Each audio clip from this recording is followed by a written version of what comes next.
Hola, buenos días. Hoy tenemos el taller Dalí cuando el arte se convierte en autobiografía, la segunda parte. Este taller está impartido por el doctor José Luis Munuera y vamos a ver la conexión entre el arte y la autobiografía de Dalí.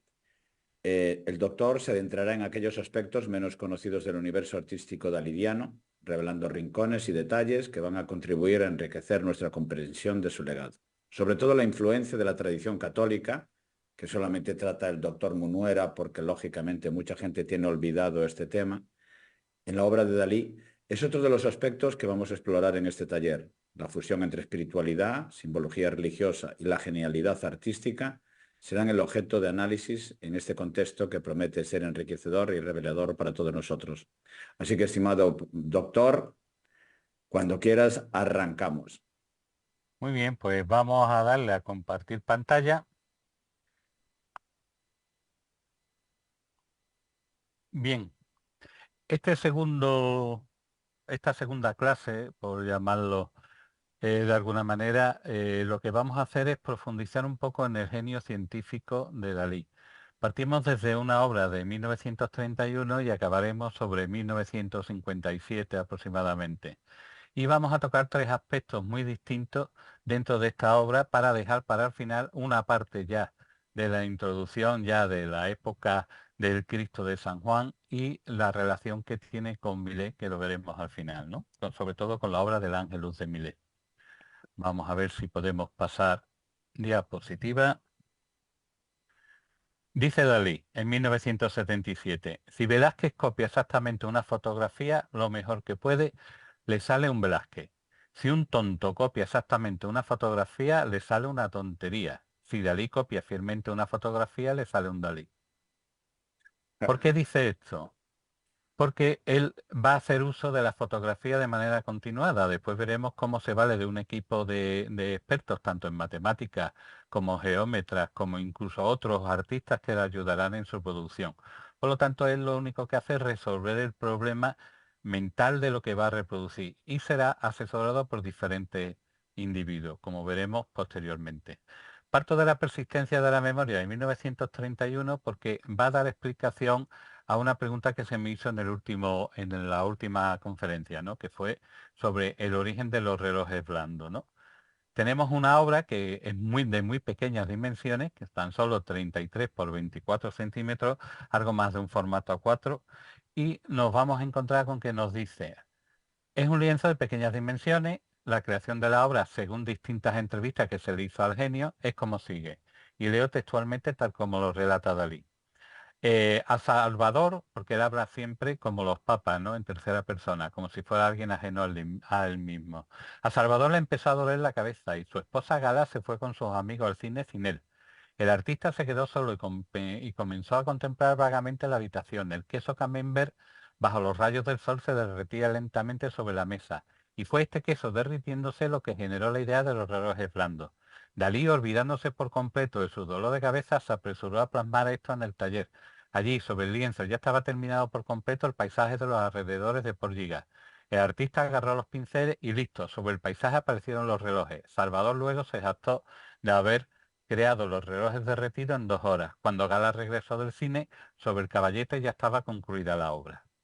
Esta obra tiene multitud de características y ya está incluso intuyendo el espacio-tiempo y parte de la realidad cuántica, que estamos hablando de 1931. Los relojes derretidos van a simbolizar el tiempo no lineal. En pocas palabras, este es el tiempo donde el pasado, el presente y el futuro van a coexistir en esta obra, como si fuera un sueño. Es por esto que podemos ver en la composición tres tiempos a la vez. El reloj que cuelga de un árbol que es un olivo seco, que ya vimos anteriormente en la anterior clase lo que podía significar, que era la pérdida total de esperanza de una paz mundial. ¿eh? Vemos sobre la mesa derritiéndose hacia un futuro abismo que sería el presente. Vemos sobre la figura de Dalí yacente, porque ya podemos identificar esta figura como una autorrepresentación de su persona, como vimos en el gran masturbado, y sobre la figura existe ese reloj que se está derritiendo, ¿no? Que sería el paso inexorable del futuro. Cada Cada uno de estos relojes va a tener un claro objetivo, que es una representación de distintos tiempos. Si nos fijamos en cada reloj, tiene una hora distinta, lo que nos indica que en un mismo espacio temporal están existiendo tres realidades distintas: pasado, presente y futuro. Nos encontramos también que hay un cuarto reloj que no se derrite, que es totalmente inexorable, ¿no? Como lo encontramos aquí, que tiene una cierta corporeidad, ¿no? Y se encuentra en el borde delantero de la mesa. Este, a diferencia de los otros tres, compacto, no se derrite, ya que simboliza el tiempo real, el tiempo que está pasando en ese mismo instante y en el que en diferentes estadios se están produciendo a su vez otras tres realidades distintas, ¿no? El paso del tiempo en él es imparable e inexorable, por eso el artista lo refleja boca abajo, porque se niega a reconocer esa realidad que está pasando en ese momento. Y precisamente porque se niega a reconocer esa realidad, lo representa comido de hormigas. ¿Os acordáis que hablamos de una experiencia que él tuvo traumática cuando niño, que se encontró un saltamontes que estaba siendo devorado por las hormigas y solamente encontró el cascarón? Pues justamente es lo que representa la podredumbre, el paso del tiempo de manera inexorable. Es más, es un reloj de color naranja. El naranja siempre está asociado a la creatividad y a la acción, lo cual nos denota que el tiempo puede ir mermando la capacidad creativa y la fuerza del artista. Hemos de recordar que en decoración se aconseja que aquellos estudios de pintores, de músicos, etcétera, se pinten de colores naranja, colores cálidos, precisamente porque fomenta la creatividad y fomenta el desarrollo de la actividad de carácter artístico, ¿no? La mosca que vemos en este reloj que está en la mesa, que se está derritiendo hacia el infinito, para Dalí eran las moscas del Mediterráneo. En el Diario de un genio, escrito por Salvador Dalí, nos dice: aportaban inspiración a los filósofos griegos que pasaban la vida bajo el sol, rodeados de moscas. La mosca, por tanto, va a representar la inspiración para la realización de esta obra, ¿no? Ese instante. Si nos fijamos en la obra de 24 por 33 centímetros, la mosca es ínfima, ¿eh?, con respecto a la relación del cuadro. Lo podemos ver aquí aumentar para ver el grado de detalle del artista, ¿no? Como ya hemos dicho con anterioridad, esto es un autorretrato del artista, que ya lo vimos en el Gran Masturbado, pero Dalí nos dice al respecto: un sueño es la muerte en sí misma, o al menos una exclusión de la realidad, o mejor aún, es la muerte de la misma realidad, la cual muere de la misma manera durante el acto del amor, escribió Dalí. Esa figura va a estar después en relación con la situación del mar. Ahora después hablaremos de esa relación. El espejo significa tanto el cambio, la inconstancia, y es capaz de reflejar tanto la realidad como el mundo de los sueños, creando un espacio onírico. El espejo se encuentra situado en la parte superior izquierda del cuadro y está en posición horizontal, y además está en una posición como elevada, ¿no?, sin tocar la superficie. Después veremos esta elevación qué significado va a tener cuando analicemos la led atómica, ¿no? El árbol seco, ya lo vimos, es un árbol, es un olivo en este caso, es signo de la antigüedad, de la sabiduría de la antigüedad, y sirve de alegato a esa paz perdida que ya vimos con anterioridad en la anterior clase, ¿no? Espérate, que se me ha quedado parado. Ahí va. La playa desierta no es casualidad, puede que un paisaje se vea tan abandonado, es el mismo la personalización de la melancolía y el vacío emocional que siente el artista al haber sido abandonado por Gala en una crisis suya de dolor de cabeza, y por lo tanto se retrata él a sí mismo en ese abandono, en esa miseria que se encuentra emocional. Se refleja como si fuera un pez abandonado en la orilla, de los muchos peces muertos que aparecen en la orilla de las playas y demás.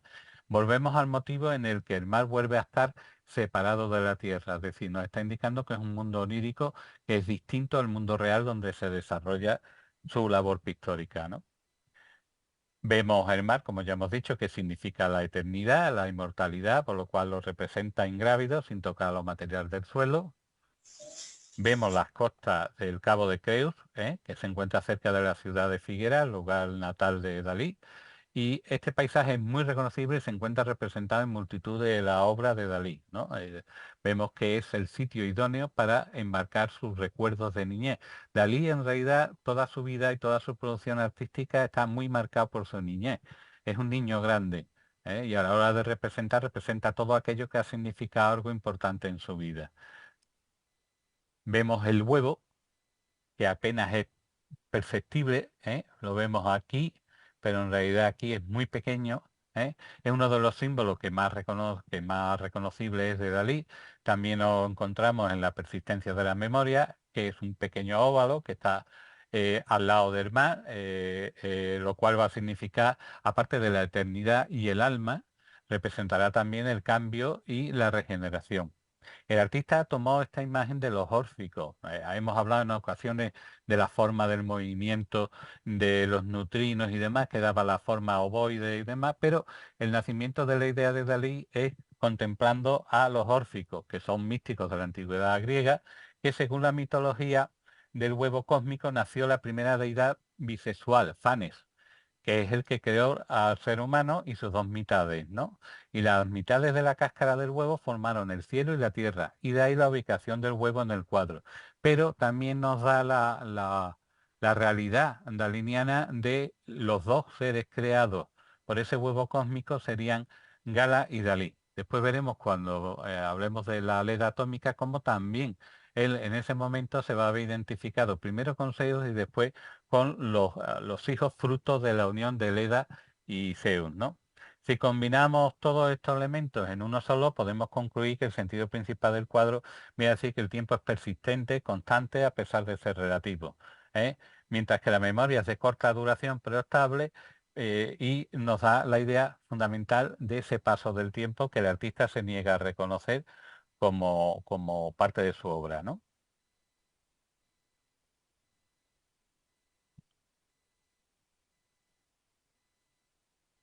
20 años después, Salvador Dalí reencarnó este cuadro para crear la desintegración de la persistencia de la memoria.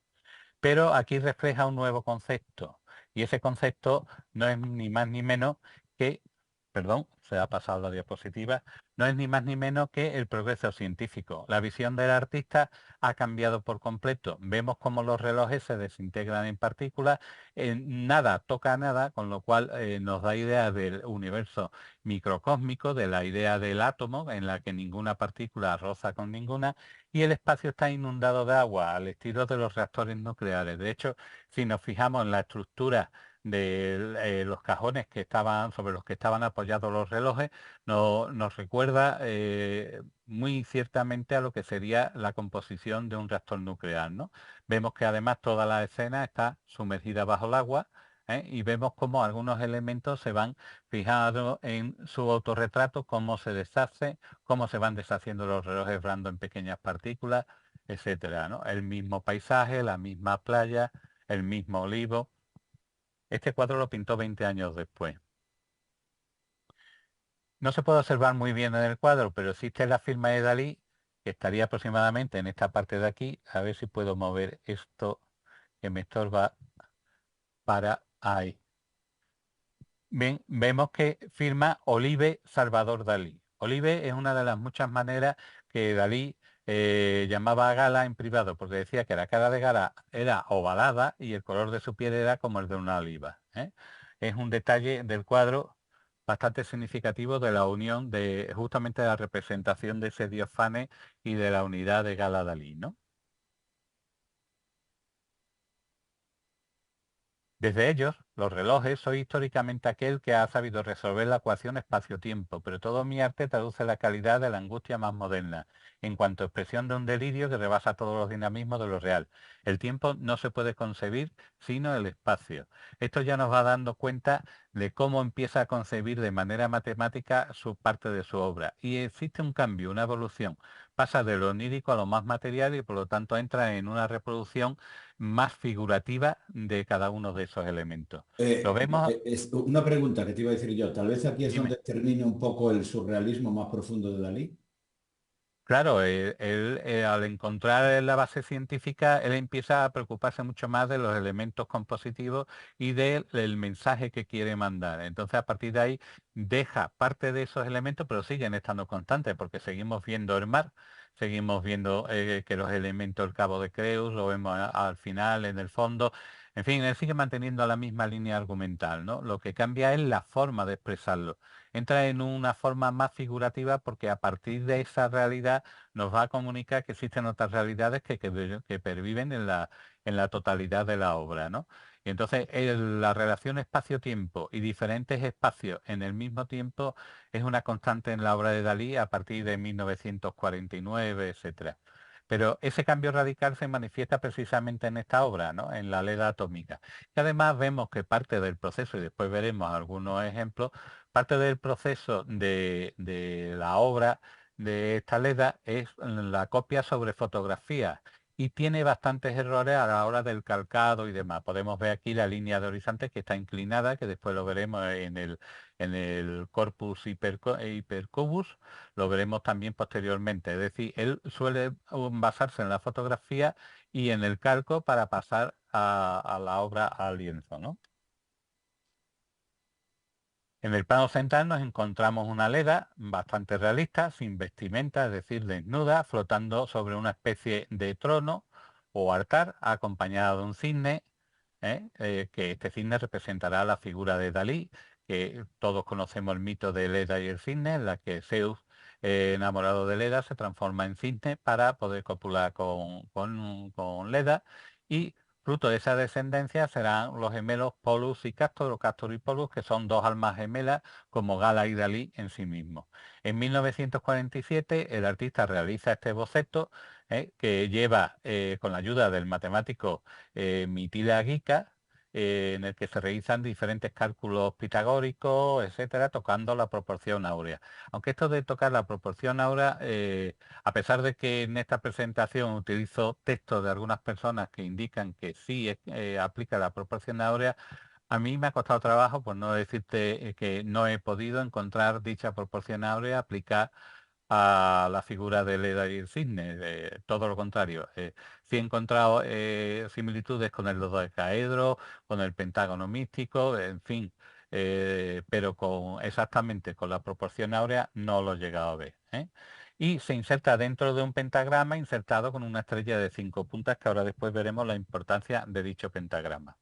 En cuanto a la teoría física intraatómica, podemos observar que él ya conoce que en el átomo se dan los diferentes elementos, electrones, positrones, etcétera, pero que ninguno de ellos se toca. Es decir, a pesar de la apariencia de la cercanía de cada uno de ellos, ninguno se toca. Y él lo reproduce aquí en este momento, ya que ninguna de las figuras representadas toca una a otra. Lo vemos en el mar, que está por encima de la Tierra, lo vemos en la representación de la escuadra matemática. Otros han querido ver una representación de un mensaje masónico que después se verá potenciado con el corpus hipercubus, pero yo no veo ninguna relación masónica realmente.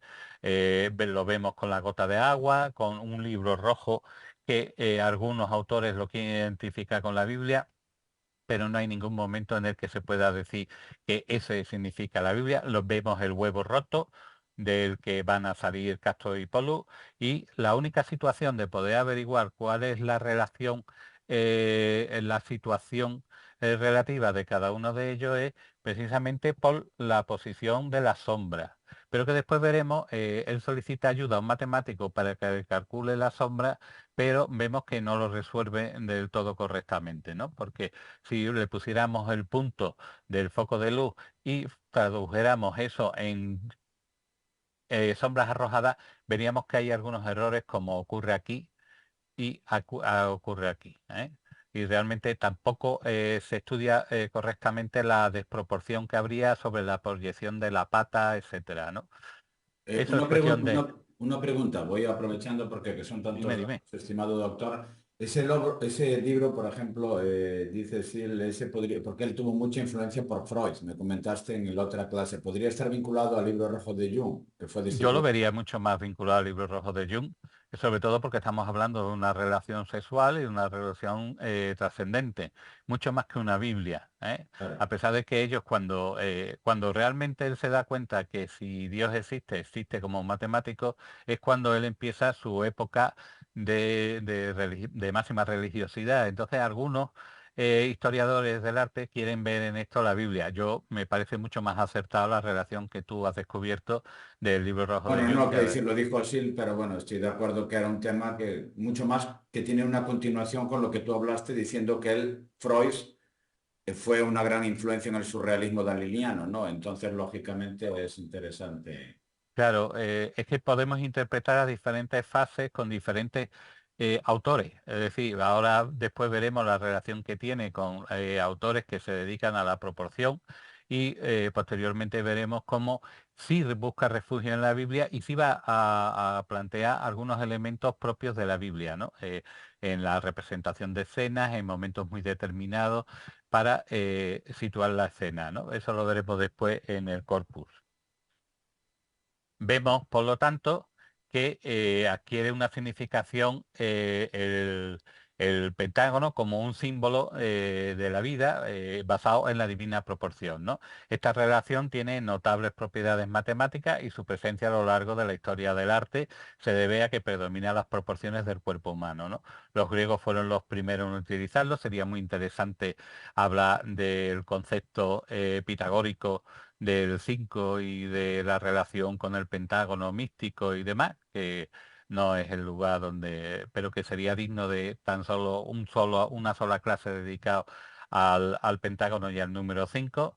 Y realmente vemos cómo hemos dado con una fotografía que representa la imagen que posteriormente va a utilizar Dalí en la LED atómica, y vemos, por ejemplo, como hay estudios previos, porque tarda mucho supuestamente en hacer esta obra, porque la mitología del personaje indica que estuvo años haciendo cálculos matemáticos con la ayuda del científico el ruso, el matemático ruso, y en las composiciones de su obra podemos ver aquí tres momentos en los que habla a su vez del paso del tiempo, es decir, los tres estadios, el futuro, el pasado y la figura presente, ¿no? Y esta la realizó en Estados Unidos, ¿no? Así como las pinturas en las que aparece Gala, y vemos esa fotografía en su momento, pero vemos cómo se relaciona con el matemático Matilda Gica. Lo vemos en la ilustración de su obra, la geometría, el arte y la vida, cómo Dalí usa esas mismas ilustraciones de este matemático, la usa para dibujar en ella o insertar en ella diferentes figuras. Vemos aquí el boceto de la Leda sobre lo que sería el pentágono místico, ¿eh? Y esto está sacado de una ilustración del libro de Salvador Dalí, de su libro 50 secretos mágicos para pintar, de 1948. Por lo tanto, ya vemos que le está rondando en la cabeza la obra que en 1949 posteriormente vemos incluso aquí parte de otra obra y otra, en fin, él lo va a representar en diferentes, basándose precisamente en los cálculos del Gica. Anteriormente, ese mismo autor, que es un autor, yo he dicho anteriormente ruso, pero es rumano, había incluido en su obra de 1931 la fotografía de un desnudo masculino inscrito en un pentagrama, al estilo de cómo lo podemos ver en Leonardo, ¿no? Comentando con una retórica indudablemente desproporcionada que no era difícil encontrar este organismo vivo. Dice Gica, las sintonías platónicas que resultan de la inscripción en la esfera de los poliedros regulares y de la geometría alternada pulsante de los poliedros estrellados a partir del dodecaedro núcleo o envolvente dodecaedro del timeo, paradigma geométrico de la armonía del cosmos. Esto lo escribe Gica en 1968. Vemos aquí el boceto en el que, haciendo una mímesis de lo que ha hecho Gica, Dalí inscribe su leda atómica en ese pentágono místico.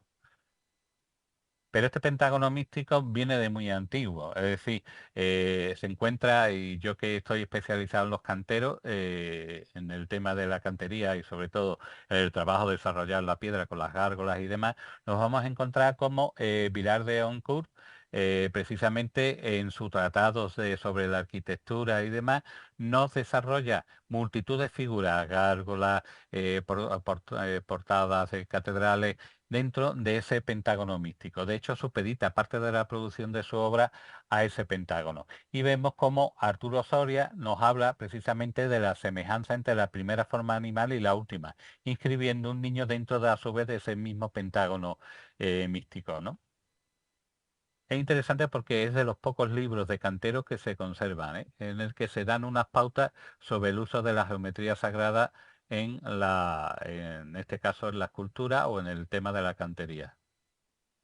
Vemos aquí el dibujo preparatorio de Salvador Dalí en un papel vegetal de Carco, que está reproducido en los 50 secretos mágicos de 1948 de la Fundación Gala Dalí, y vemos como Carles Oliver, que es un seguidor de la obra de Dalí, hace una superposición del dibujo anterior sobre la fotografía para demostrar que es un calco de esta. Lo veis aquí, se aprecia perfectamente, con lo cual el desarrollo del dibujo en cierta manera es como parte de la trampa de muchos autores ahora hiperrealistas que este calcaba porque no había los medios de proyección de imágenes que hay hoy día, pero ahora lo que se hace es que se proyecta, y la parte difícil de la obra de arte, que es el dibujar sobre una superficie en blanco, pues no, es un calco. Entonces se trata de rellenar, como hablamos en el primer congreso, se trata de ir rellenando, rellena usted por puntos, ¿no? Lo cual le dota a la obra final, pues le resta mucho mérito, porque realmente lo difícil es partir de cero y crear tu propio universo con tus propios errores. Aquí no hay error posible porque es un calco y por lo tanto queda tanto la proporción como el dibujo como la planimetría perfectamente designada y perfectamente planteada, ¿no? Vemos que en este boceto, Una pregunta, estimado, porque ya te digo, sobre este cuadro, porque la cara no es un calco propiamente dicho, ¿no? Imagino que Dalí la proporción de la cara la hizo más perfecta. ¿No podría ser una propia jugada daliniana de que él sexualmente sabemos que tenía ciertos problemas y se fijaba más en la belleza de la cara? Te pregunto, ¿no? Porque Dalí no necesitaba tampoco calcar para llegar ahí. pues mira, si te fijas, ves el rostro, Sí, mira el rostro de la fotografía. sí, por eso. Es idéntico, tiene las mismas luces, tiene la misma proporción. Sinceramente creo que él calcaba. Incluso Pero el vamos, rostro, que el rostro también. ¿Tú crees que lo... el rostro, sí, sí. Vamos, se ve perfectamente, incluso se puede ver el procedimiento, ¿no? Mm. Cómo carga la figura y cómo después va matizando los diferentes tonos. Realmente tampoco es que le quite, porque lo importante en la obra de Dalí no es la terminación ni la reproducción de una realidad. Lo importante en la obra de Dalí es cómo se adelanta a su tiempo y cómo es el único y máximo representante de el surrealismo, ¿no? El surrealismo es Dalí y es Dalí, evidentemente. Ningún otro surrealista ha sobrevivido al tema con tanta dignidad como lo ha hecho Salvador Dalí, ¿no? Vemos aquí en este cuadro una cuestión muy curiosa, que aparecen dos teléfonos que en la obra original no aparecen, ¿eh? Lo vemos aquí en la obra ya definitiva, ¿eh? Y se muestran unos trazados geométricos precisamente de las sombras, que es un problema que se trata en la mayoría de los manuales de geometría descriptiva, pero que Dalí, a la persona que le encargó que le hiciera el estudio de la proyección, no lo resolvió con rigor científico, ya te digo. Es decir, desde el punto de luz podemos trazar las líneas que van a hacer que converjan los diferentes planos de sombra, y aquí hay bastantes errores con respecto a lo que sería su situación real, ¿no? Ya te digo que Dalí posteriormente a la vuelta de Nueva York, él se rodea de una serie de asesores, incluso de pintores, que al estilo de la academia clásica van a terminar alguna de sus obras o van a hacer las partes menos complicadas, y él es el que va a dirigir, es el creador pensante, la cabeza pensante de esa creación, pero que después va a haber mucha mano ejecutora, y posteriormente a cuando ya él entra con el Parkinson y demás, van a ser los que realmente van a pintar los cuadros de Dalí, ¿no? Vemos aquí cómo lo inscribe dentro de ese pentágono de Luca Pacioli, que es un artista del Renacimiento italiano y que es un teórico que va a desarrollar en su libro La Divina Proporción, va a desarrollar cada uno de los elementos y cómo va a influenciar de manera muy directa en la obra de Dalí, junto con los estudios de Matilda Akika. Este señor dio clases en la Universidad de San Diego de matemáticas, y fundamentalmente nos dicen que forma parte de la proporción áurea, el estudio y demás. Vemos que no, que realmente no he podido interpretarlo. Sería interesantísimo que dentro de este ciclo de charlas o de conferencias que estamos dando con respecto al arte, debíamos de haber empezado por el principio y no por el final, porque tendríamos que haber hecho un tema únicamente monográfico para la proporción, la divina proporción, el número phi, el número áureo, lo que sería la proporción áurea, ya que es una cosa que está en todos los aspectos de nuestra vida, incluso en el diseño anatómico de nuestro cuerpo, ¿no? Y entonces sería interesante ver cuál es la relación para poder comprender la evolución del arte, ¿no? De hecho, la proporción áurea está desde las pirámides de Egipto hasta el Partenón de Grecia, en fin, sería muy interesante desarrollarlo y habría para una, no para una, sino incluso dos, incluso tres conferencias al respecto, ¿no? La divina proporción, básicamente la explicación que está aquí arriba es más compleja, entonces vamos a pasar a esta que es mucho más fácil de entender, en la que matemáticamente es un número irracional. Es decir, no puede escribirse como una fracción, ¿no? Es un cociente de dos números enteros y algebraico. La proporción es 1,6180 y así hasta la eternidad, ¿no? Pero es la solución de una ecuación polinómica, en este caso de segundo grado. En el caso particular del pentagrama usado por Dalí, del edad atómico, y según se muestra en la siguiente figura, el segmento rojo, este de aquí, es al verde como este al azul y este a su vez al color púrpura. Y todos ellos tienen una relación de que si este lo multiplicamos por 1,618 nos va a dar este. Y si este lo multiplicamos por 1,618 nos va a dar este. Y si este lo multiplicamos por 1,68 nos dará este. Por lo tanto, es una proporción que después veremos cómo se desarrolla el rectángulo áureo y cómo la espiral áurea se desarrolla en toda la naturaleza. Lo podemos ver tanto en los girasoles, la proporción de la distribución de las pipas, como en los diferentes caracolas, etcétera, ¿no? Tiene esa relación con el número phi, que es así como se llama el número áureo, ¿no? Vemos aquí, por ejemplo, el desarrollo de un rectángulo áureo. Lo partimos por la mitad, trazamos una línea hasta el vértice, este lo abatimos y una vez que lo hemos abatido podemos empezar a unir cada una de las líneas. Si esto lo repetimos de manera secuencial nos vamos a encontrar con que nos va a dar esa espiral áurea. Esto está basado en la sucesión de Fibonacci, que es la suma de los números consecutivos que da como resultado el siguiente número. Para entenderlo y no entrar en una complejidad excesiva y que todo el público pueda entenderlo, pues sería así. En los números que son, sería 0, 1, 1, 2, 3, 5, 8, 13, 21. ¿Y esto de dónde viene? Viene de la suma de 0 más 1 da 1, 1 más 1 da 2, 1 más 2 da 3. Si os fijáis, sumamos el último número como en el resultado. 2 más 3 da 5, 3 más 5 da 8, 5 más 8 da 13, 8 más 13 da 21, 21 más 34 da 55 y así podríamos ir en esa sucesión. El origen de Fibonacci es simplemente que observó la cría de los conejos y vio cómo se daba esa sucesión y se da también en multitud de animales esa sucesión de Fibonacci, ¿no? Ya os digo que daría para incluso cuando un águila va a atrapar a su presa, lo que hace cuando está bajando para pillarla es una espiral áurea, y está perfectamente delimitado por esta proporción áurea, igual que las ramas que crecen en un árbol también siguen esa sucesión de Fibonacci alrededor en forma de espiral para que el aprovechamiento de los rayos solares sea el máximo posible. Incluso podemos predecir en una rama dónde va a salir la hoja precisamente por esa proporción áurea.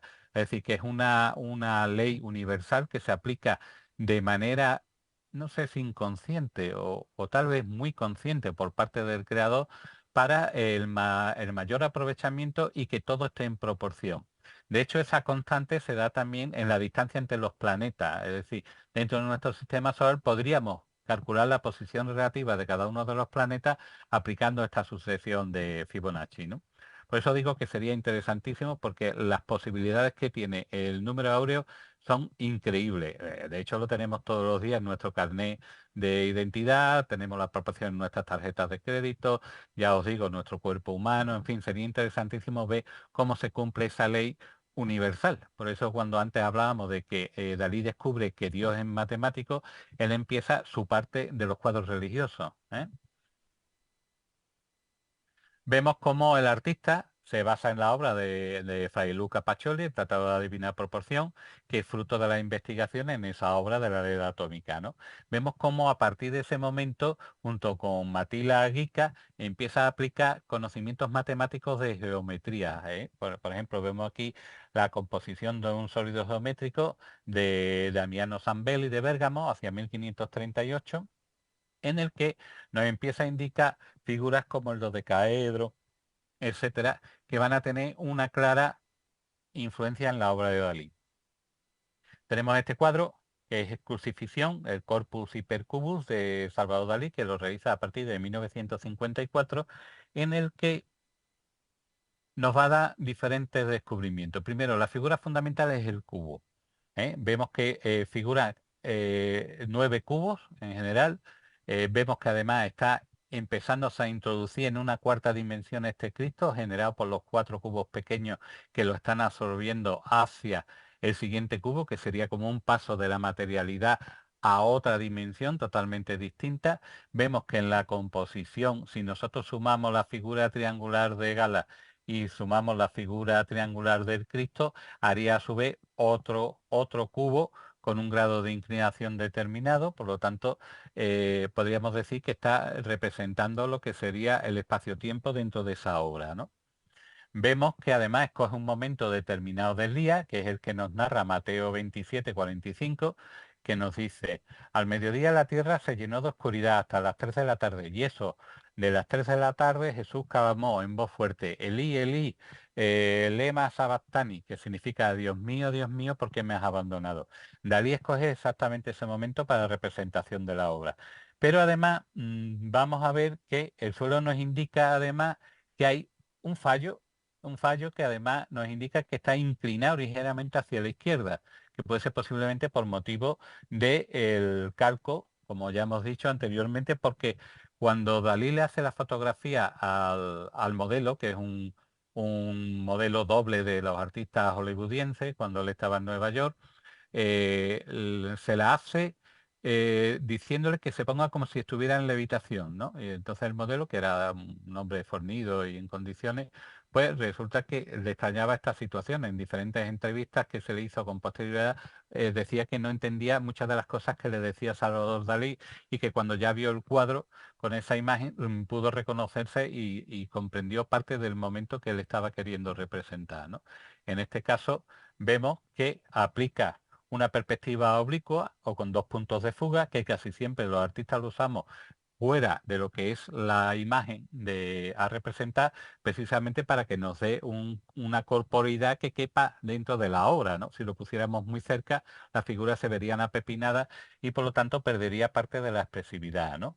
Vemos aquí que esta perspectiva se basa en 2 puntos de fuga que están situados en los extremos de la línea de horizonte, y lo más sencillo sería representarlo como un cubo, y él lo representa también porque hace un suelo ajedrezado, como veis aquí, que hay unas líneas dentro del suelo ajedrezado que no están correctas, como hemos dicho antes, por parte del el paso del calco a la figura, ¿no? Algunos quieren ver en ese suelo ajedrezado parte del concepto masónico y demás, que por lo poco que yo he leído de Dalí, y es bastante, yo no creo que fuera masón ni de cachondeo, vamos.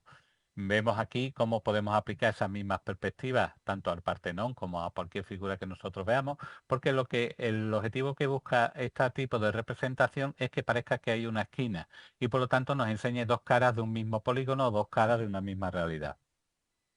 Vemos una cosa que nos resulta evidente, que es el diferente desproporción que hay entre la figura del Cristo, que es mucho mayor anatómicamente que la figura de Gala, que en este caso podría representar a María Magdalena, y el Cristo podría no ser un Cristo, podría ser una autorrepresentación de Dalí. Como tampoco lo deja claro, no voy a entrar en ello, porque el Cristo ni presenta heridas, ni presenta ningún signo de la pasión, es un Cristo imberbe, con lo cual podría ser la misma representación de Salvador Dalí, en fin. Vemos que además dentro de la composición podríamos entender esto como un recuerdo de románico, donde la preeminencia de la figura precisamente era según su importancia. Vemos muchos cuadros románicos en los que las personas que financiaban la obra aparecen en chiquitito al pie de la imagen, ¿no? Más grande de la Virgen o del Cristo, etcétera.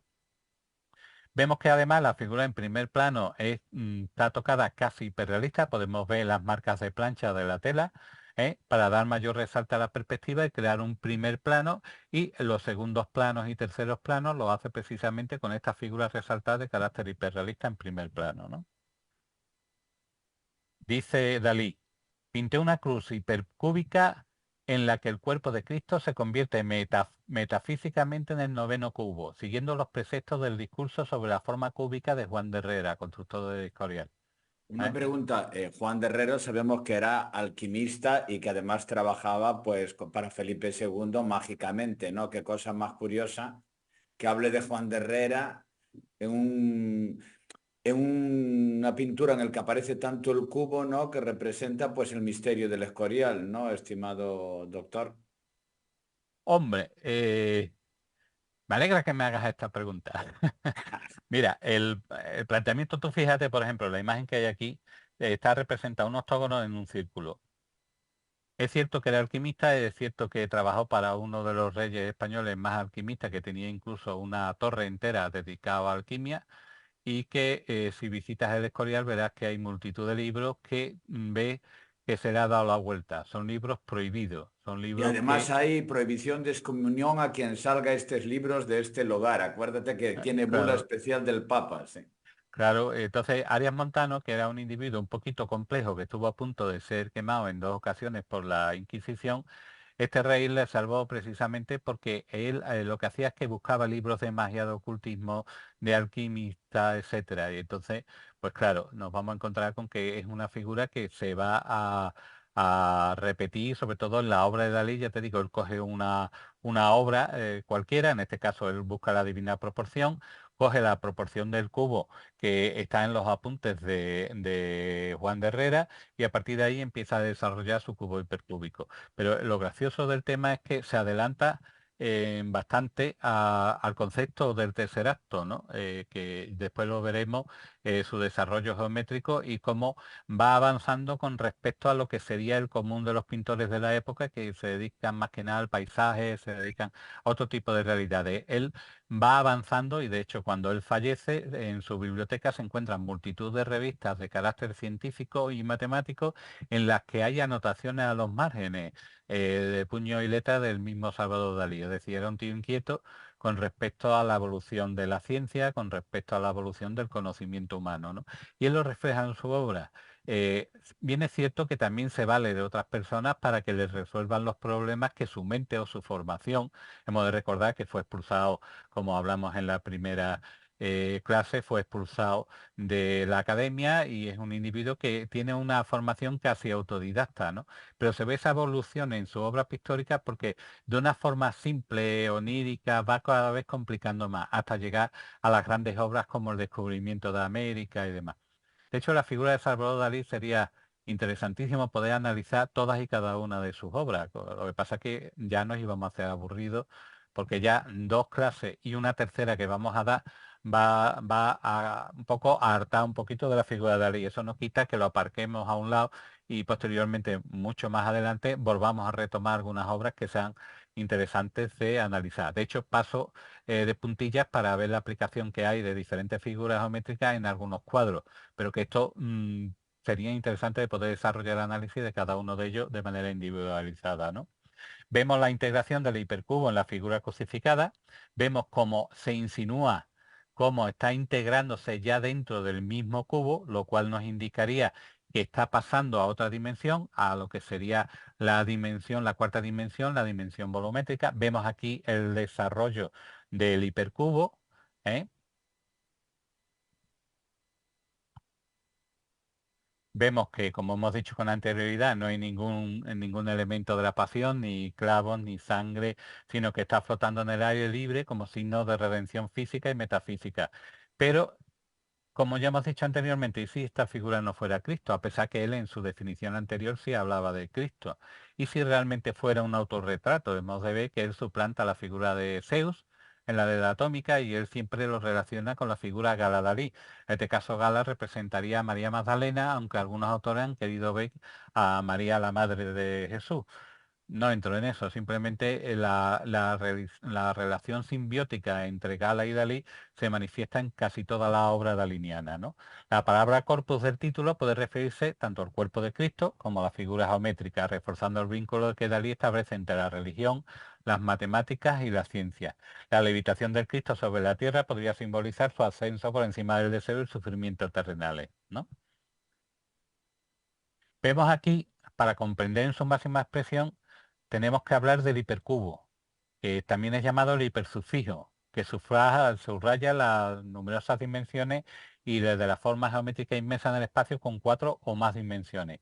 También se le llama tesseracto, y hay que pensarlo como un cubo cuadrado, más bien como un cubo dentro de otro cubo, cuyas alineaciones de vértices constituyen 24 caras bidimensionales, 8 caras tridimensionales.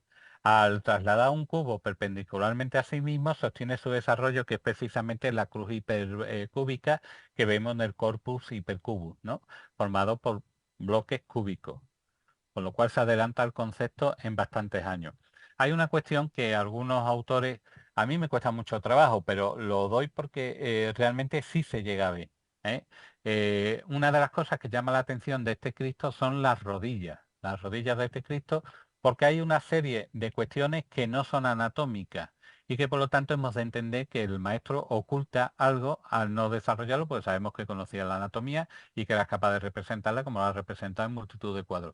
Sin embargo, aquí se nos dice que aparecen en la rodilla derecha de este Cristo, decía aquí, dice que aparecen 5 imágenes diferentes de Gala. Podemos identificar aquí parte del rostro de Gala, el cuello, parte del torso, incluso un brazo levantado. A mí me cuesta mucho trabajo, pero lo dicen los expertos y además, y después también nos dice que 5 imágenes diferentes del propio Dalí que aparecen en la rodilla izquierda. Aquí podemos ver parte del retrato de Dalí con el bigote, la nariz, la forma de los ojos, etcétera, ¿no? Dice que es difícil de ver porque reproducciones o impresiones de baja calidad. Esta es la máxima calidad que he podido obtener de la imagen de esta figura, ¿no? Y sí, es verdad que se intuye, porque anatómicamente algunos elementos, la rodilla que tiene aquí sería la de un elefante por el tamaño, ¿no? Y además está desproporcionada subida hacia arriba con respecto a la posición relativa de la otra rodilla, etcétera. Pero claro, estas desproporciones que hace el maestro posiblemente sí sea cierto que oculta al menos un retrato de Gala y al menos un retrato de Dalí, como los dos soportes sobre los que se basa esa estructura, ¿no? La estructura del Cristo hipercúbico. Eh, Sería una forma de interpretarlo, ¿no? No entro en ello porque la verdad carezco del material necesario, si no me hubiese puesto a dibujar la cara, los 5 elementos, pero la imagen no da más de sí. Si la encontrara en algún momento en alguna otra clase, lo introduciría como ejemplo de cuadro dentro del cuadro, ¿no? Como pasa con las meninas de Velázquez y demás. Vemos aquí que en su estudio, un estudio de 20 centímetros por 10 centímetros, es decir, aquí está representada a más del tamaño real, que sería su estudio ideal, percibe el entorno propio de cada case con la forma de un icosaedro. Un icosaedro vacío al estilo de los que desarrolla Leonardo da Vinci y que está tomado del modelo de la Divina Proporción de Luca Pacioli, ¿no? Vemos el dibujito que es apenas una cuartilla. Vemos como en esta obra Dalí se hace eco del simbolismo mítico de Platón y los artistas del Renacimiento, que estos le otorgan a los decaedros, como lo enfatiza Faccioli en su obra La Divina Proporción de 1509, en su capítulo 55, la idea platónica de que también se nos da en el Timeo, en el 55, de la acción demiúrgica divina de la delineación del universo mediante el dodecaedro. La forma de 12 bases pentagonales le atribuyó Platón al cielo como receptáculo de todas las cosas. De ahí estaría parte de la simbología de esta cena que hace Dalí, precisamente introduciéndole dentro de la figura del dodecaedro y haciendo que se una el cielo y la tierra al estilo del concepto platónico y del concepto de los artistas del Renacimiento. De por sí la geometría que desarrolla en esta obra sería interesante hacer un análisis mucho más profundo, ¿no? Vemos también que la relación existente entre las matemáticas, la proporción visual y otros objetos tridimensionales imposibles se ha visto potenciado por el triángulo imposible de Penrose y por las obras de Herschel, ¿no? Y se nos interesa la historia de este tipo de objetos, podemos pensarlo con los mosaicos de Antioquía, etcétera, ¿no? Por medio de cubos de Kostka, que crean al mismo tiempo un adorno plano regular y una estructura tridimensional. Es el multiambiguo, podría interpretarse como tres rombos dentro de un mismo vértice, un triedro convexo o cóncavo o un cubo. Y si aceptamos la interpretación tridimensional natural como un cubo, el espectador puede interpretarlo de cualquiera de las tres posiciones posibles. Es decir, cuando vemos aquí la calavera de Zurbarán, vemos que podemos ver el cubo hacia afuera o podemos ver el cubo hacia adentro. Al estilo de de las imágenes imposibles de Archer o del mismo cubo de Kafka, ¿no? Vemos aquí también cómo la representación, las tres posibles interpretaciones que podemos hacer hacia adentro, hacia afuera o compuesto por la eliminación de la silueta general, ¿no? Entonces vemos aquí la aplicación directa en otra de las obras de Dalí.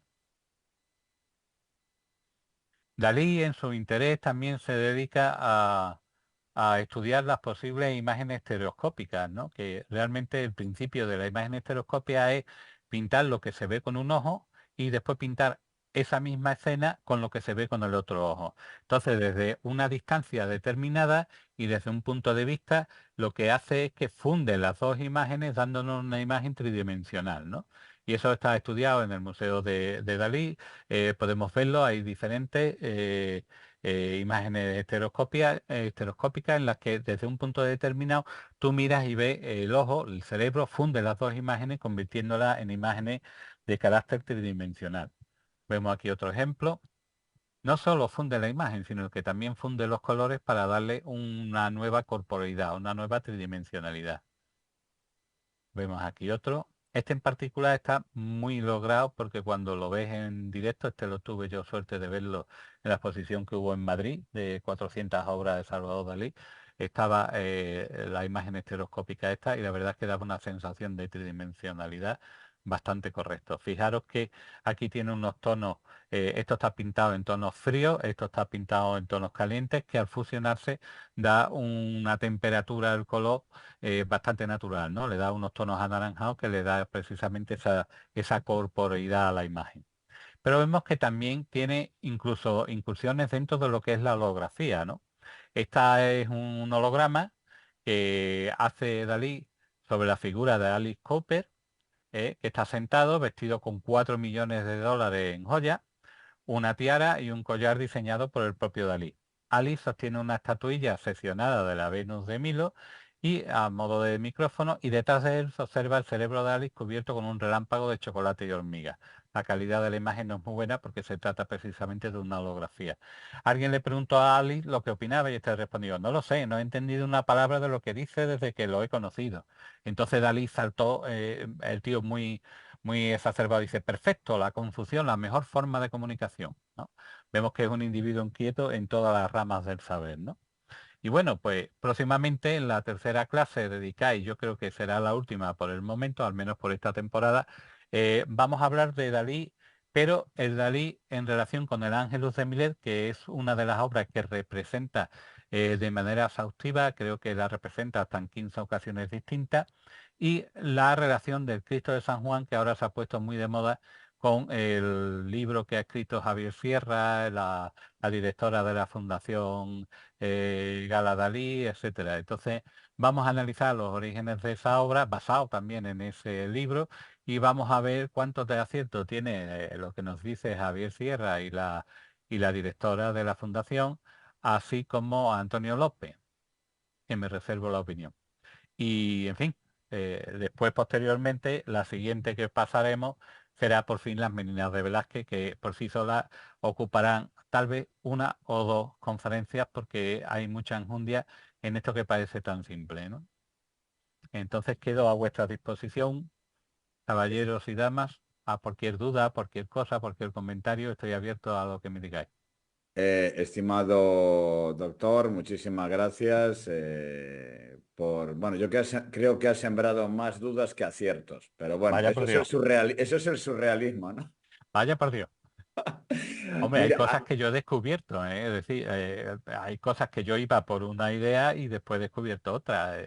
Porque es lo bueno de estas cosas, es precisamente que te abre a nuevos campos de comprensión, te abre nuevas puertas y la verdad es que no tenía ni idea de la relación de Dalí con el Ángelus de Millet y a partir de ahí he descubierto que hay todo un mundo de posibilidades, ¿no? Y sí sabía que lo había pintado en numerosas ocasiones, pero no sabía el verdadero significado de lo que representaba. Pues eso lo dejo ahí como para una tercera conferencia y que nos va a abrir ojos sobre la intuición del artista, cómo puede descubrir a simple vista cosas que van a justificar realmente el motivo de esas obras. una pregunta, por ejemplo, Silvia Elizabeth dice si le falta un espejo a Gala en la obra, ¿no? Porque parece que se está mirando al infinito, ¿no? Más que representando su imagen. Hablo Pero ¿en qué obra? en la que está con el cisne. En la que está con el cisne, no creo que hiciera falta el espejo.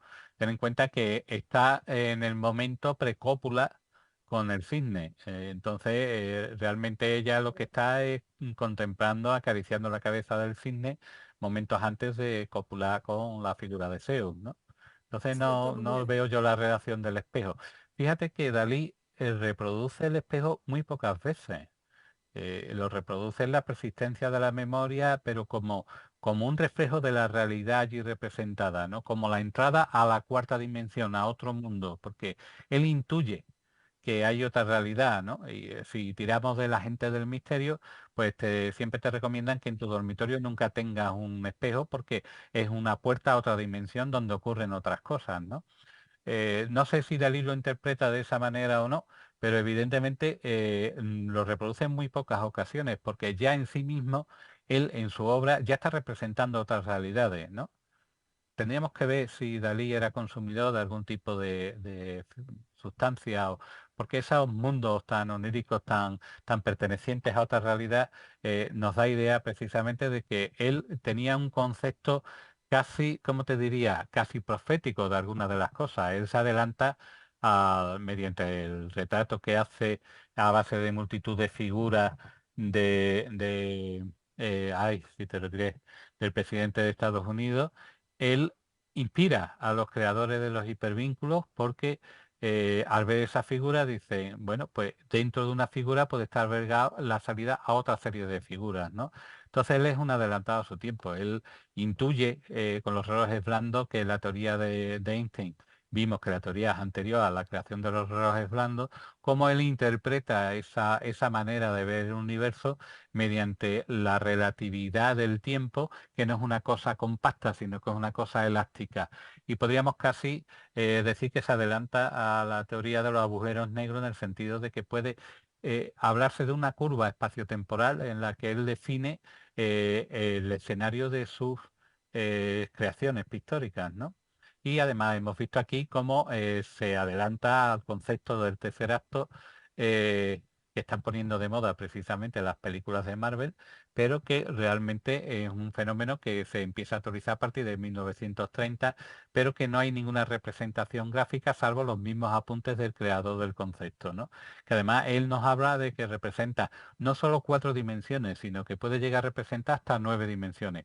Hoy ya sabemos que hay 7 realidades distintas o 7 universos paralelos, 7 concepciones distintas, pero igual que se dice 7, dentro de pocos años serán 9, 12, 15, tantas como el multiverso sea capaz de soportar, A mí me o hace mucha, nuestra concepción. a mí me hace mucha gracia, ¿no? Porque él en El bigote de Dalí, en una de sus obras, ¿no? Él habla de la experiencia que tuvo con el alcohol cuando tenían aquella sociedad secreta que se llamaba la Mesa de Salomón, que iban a Toledo a ponerse finos. García Lorca, me parece que era Buñuel, Claro, era ellos tres. Dalí. Y después la experiencia que tuvo él casi psicotrópica con las moscas y la miel, ¿no? Pues ya Entonces, te digo, dime, dime. era como si tuviera un contacto también con el mundo de que de la psicotropía de ciertas sustancias que él las nombra, él habla de miel, él habla de vino, él habla de temas muy castizos y muy españoles, ¿no?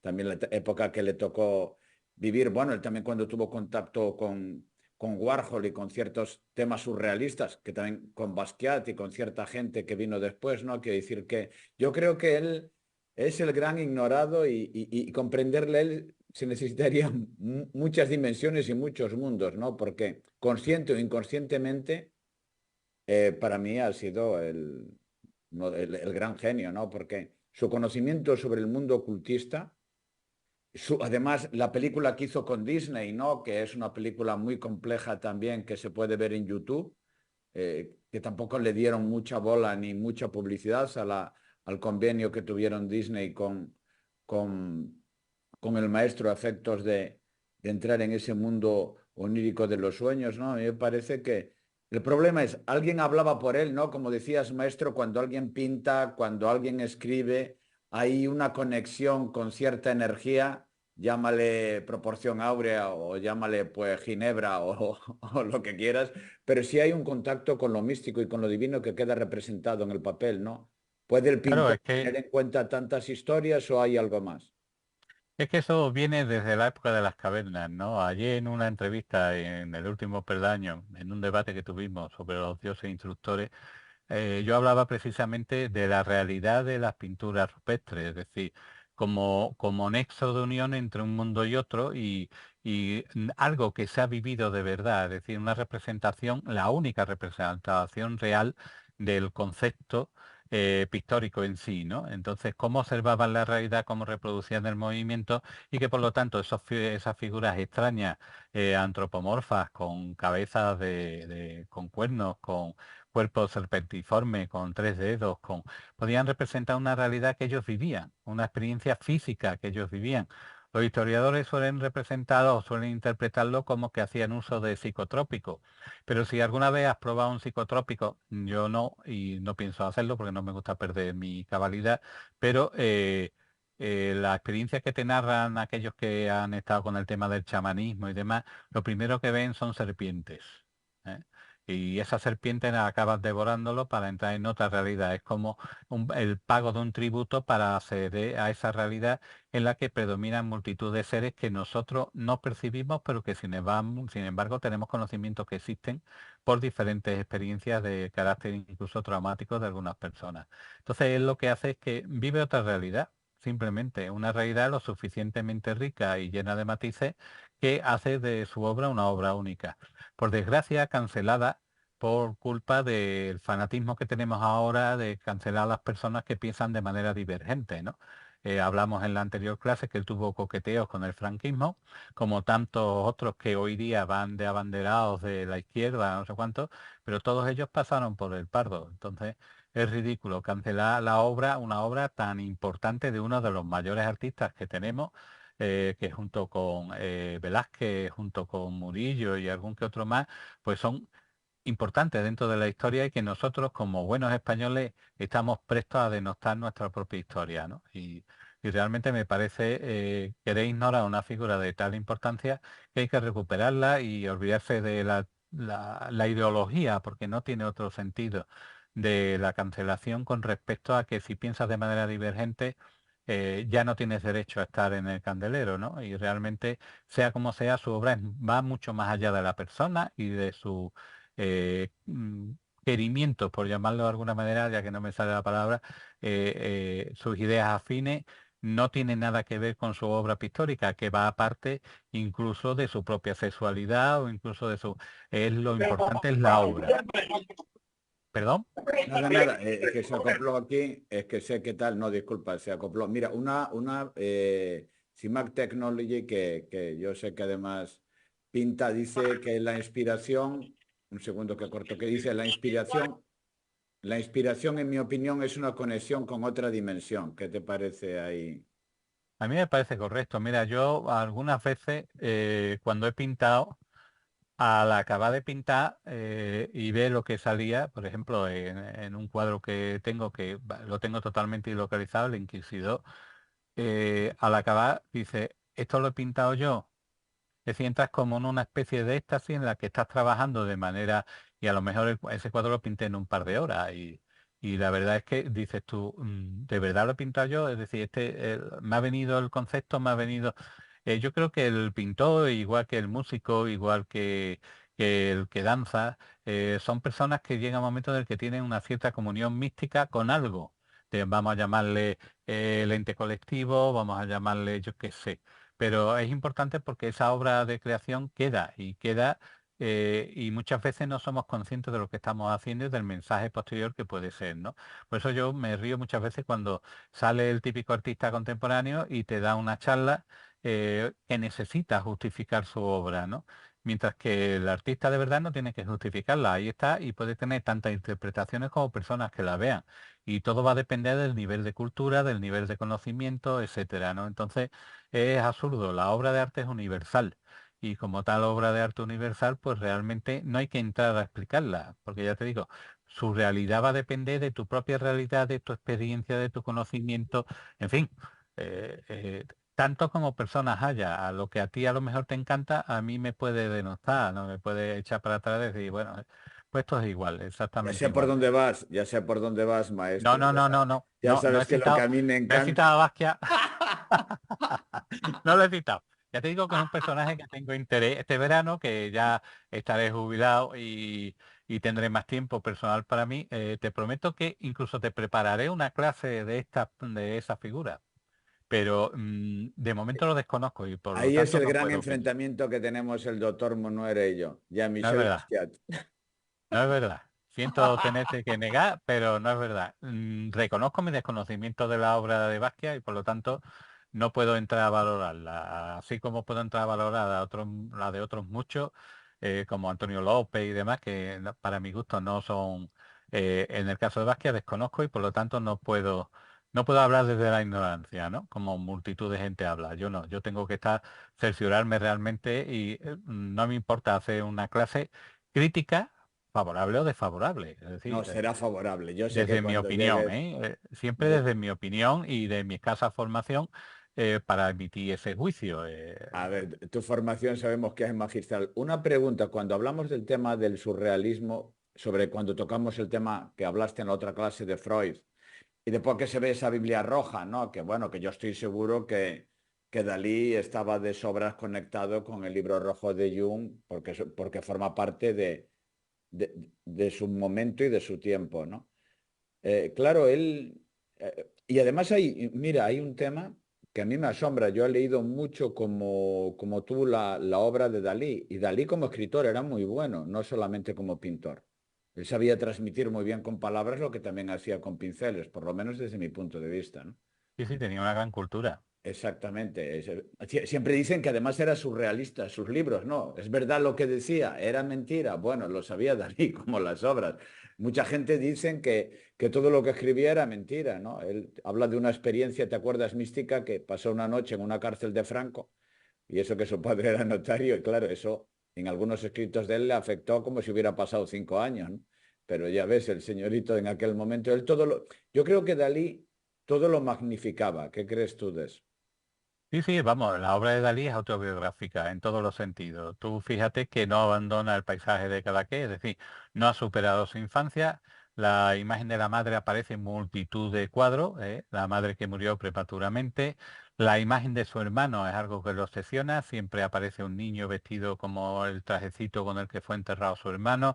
En fin, toda su obra es autobiográfica. Lo importante de su obra es que supera al mismo personaje. Él se crea un personaje y lo vende muy bien. Dalí es Dalí porque él se vende. Yo Él he hizo visto branding, entrevistas. él hizo branding, él Claro, hizo la primera claro, marca de venta junto con Warhol, por eso se en llevaban bien, efecto. creo yo.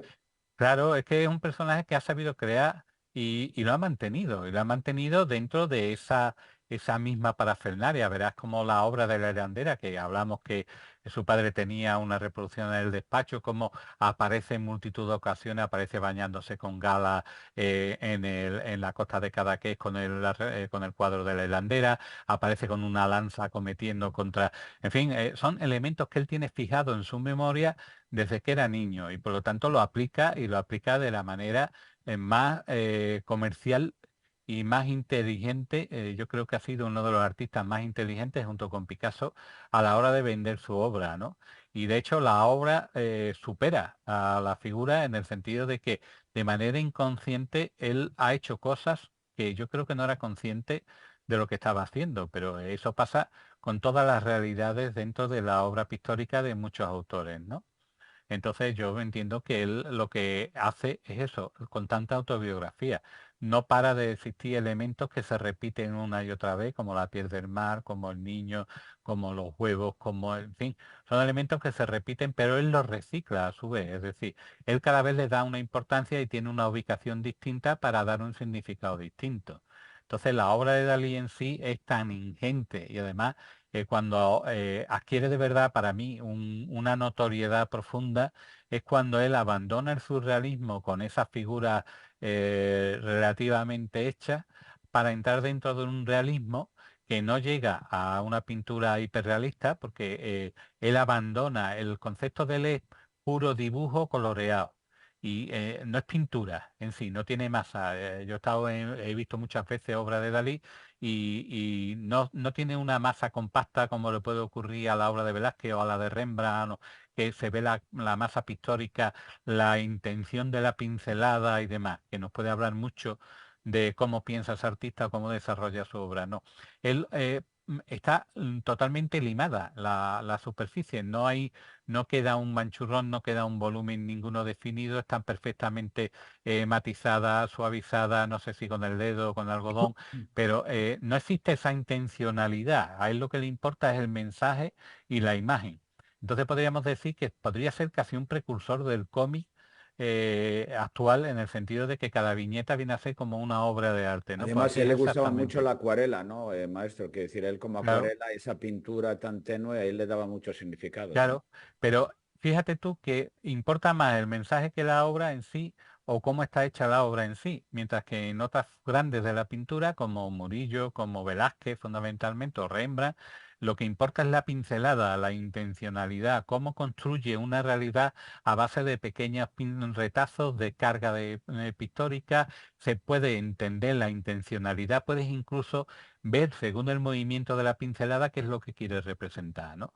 Y eso lo vemos en gente como Van Gogh, lo vemos como Rembrandt, el mismo Velázquez, como ese trazo te puede dar idea de si ha sido un trazo rápido, si ha sido un trazo corto, si ha sido...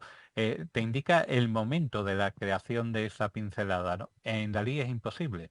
Como en Dalí Goya, ¿no, maestro? En Goya se ve mucho, ¿no? Toda la Goya pasión. es que estaba loco. Goya estaba loco. Para pintar esas cosas, él sí veía otras realidades. Yo entiendo que su sordera lo aisló hizo que viera cosas que no vemos o vemos, porque yo he visto cosas que ves en un momento determinado, en un momento muy determinado de estrés o de depresión entonces ves cosas que están representadas en la pintura de Goya. Y entonces eso da miedo porque en nuestro fuero interno sabemos que eso está y existe y a veces se ve. Entonces, la soledad, la frustración, el miedo, la sordera, el aislamiento, hace que de verdad esos personajes aparezcan de una manera u otra, ¿no? Entonces Goya es un individuo que hay que cogerlo con mucho cuidado, porque cuando digo con tanta locura como acabo de soltar, estaba loco. No, era un señor que veía otras realidades y las veía y las vivía, ¿no? Y eso hay varios autores que también lo hacen, ¿no? Como Munch, por ejemplo, también veía ese tipo de cosas y le puede llevar a la locura. O Francis Bacon, ¿no? Por ejemplo, son gente que tienen otra forma de ver las cosas y presienten lo que tal vez esté ahí compartiendo nuestro mismo espacio, pero no ni nuestro tiempo ni nuestra dimensión, ¿no?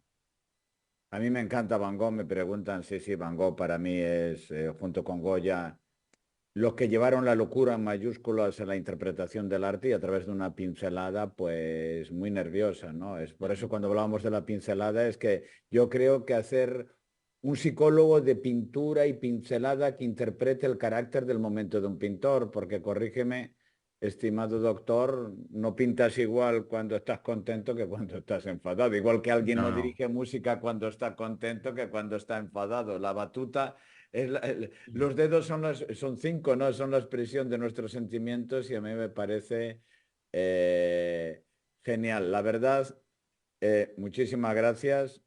Es impresionante. Es que cuando entramos en el mundo de la pintura, entramos en un mundo de una escritura no definida que a través del símbolo interpreta a todo el mundo sin saber lo que quería decir el pintor, pero es la visión del que ve, ¿no? Son tantos puntos de vista. Claro, es Alguien, una experiencia personal, la pintura es sí. una experiencia personal. Mira, te diré una anécdota de la primera vez que yo vi un Van Gogh, que lo vi en el Museo Orsay. Y, y mira, eh, parecía que de un momento a otro alguien te iba a pegar un codazo y iba a seguir pintando con el tenedor, porque era un paisaje que un paisaje de la comarca donde él estuvo internado en el sanatorio mental, y se veía perfectamente que había usado un tenedor para aplicar la pintura. Se podía ver la huella todavía casi húmeda, ¿no? Pues te da la sensación de humedad la pintura de Van Gogh. Y la persona que venía conmigo se lo comenté, digo, parece mentira, pero es que da la sensación de que te va a pegar un codazo, por la frescura, por la dirección, por la intencionalidad de la pincelada. A mí cuando me dicen gente como Iker Jiménez o que te dicen, no, la IA pinta y pinta maravillosamente bien, pues eso es mentira, eso es una mierda. De momento lo que hace la IA es ilustración y ilustración mala.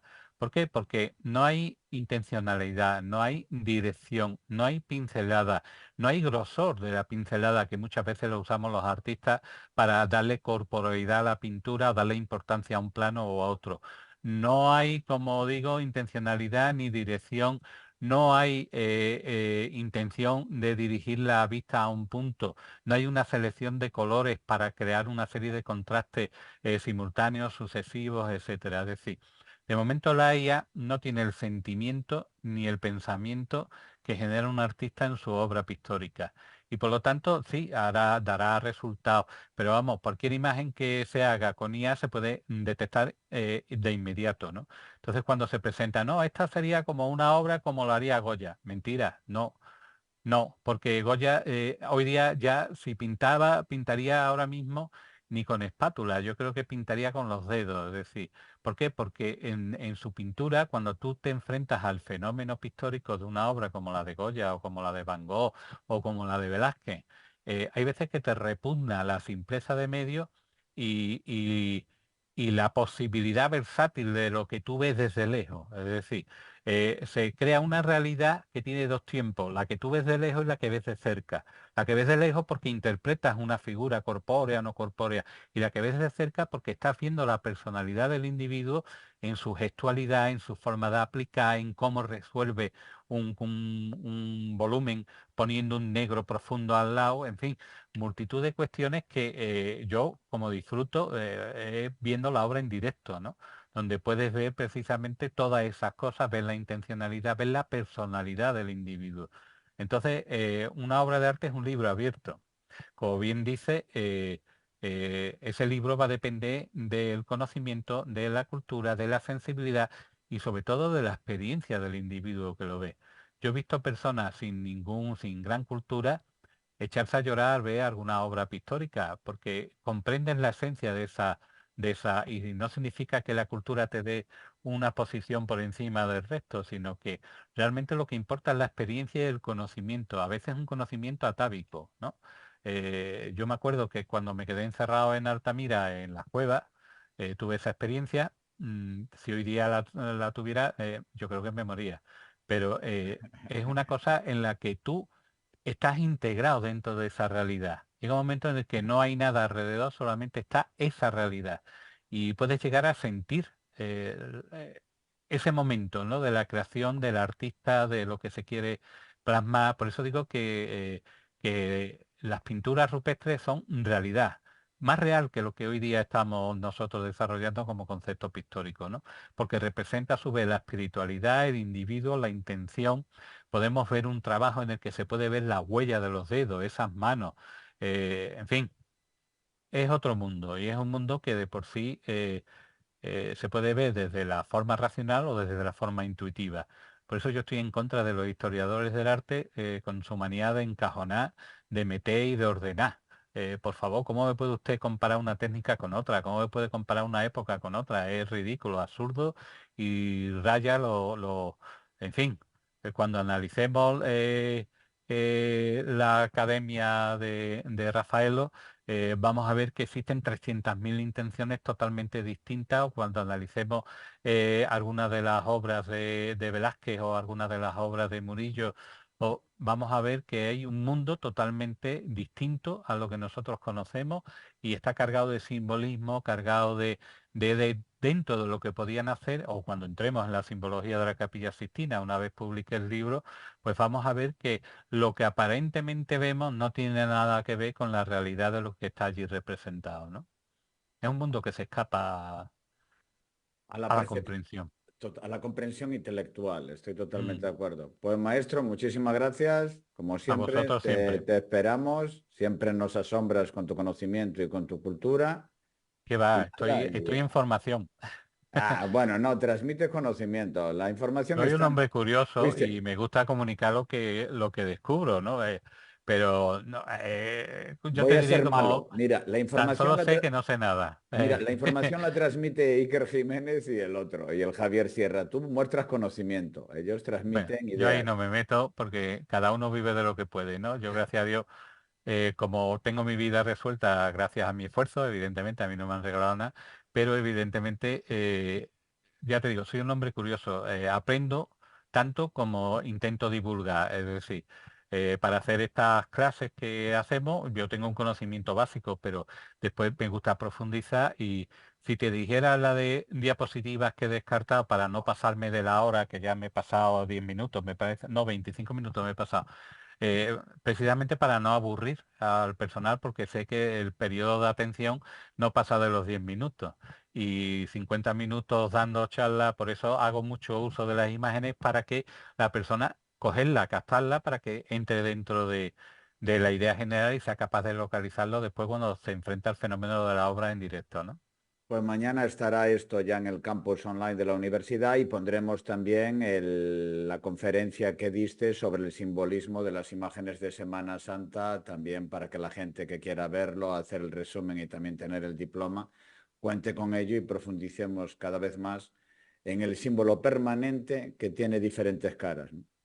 Claro, este de la iconografía lo que se trataba era precisamente de que a través de la iconografía procesional de las hermandades de Sevilla se pudiera ver que hay un profundo conocimiento del problema anatómico relacionado con la pasión de Cristo. Y en esa conferencia realmente se analizan muchas hermandades.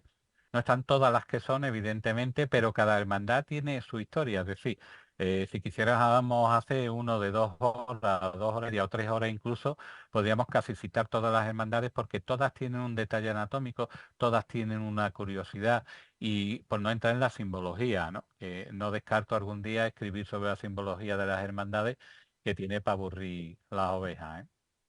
Pues muchísimas gracias, como siempre, gracias a todos y esto estará mañana grabado y la próxima seguimos con Dalí, ¿no, doctor? Sí, la próxima, dentro de un mes, será Dalí, como ya hemos visto anteriormente en la diapositiva, Y que Millet. vuelvo a poner, el Ángelus de Millet y el Cristo de San Juan.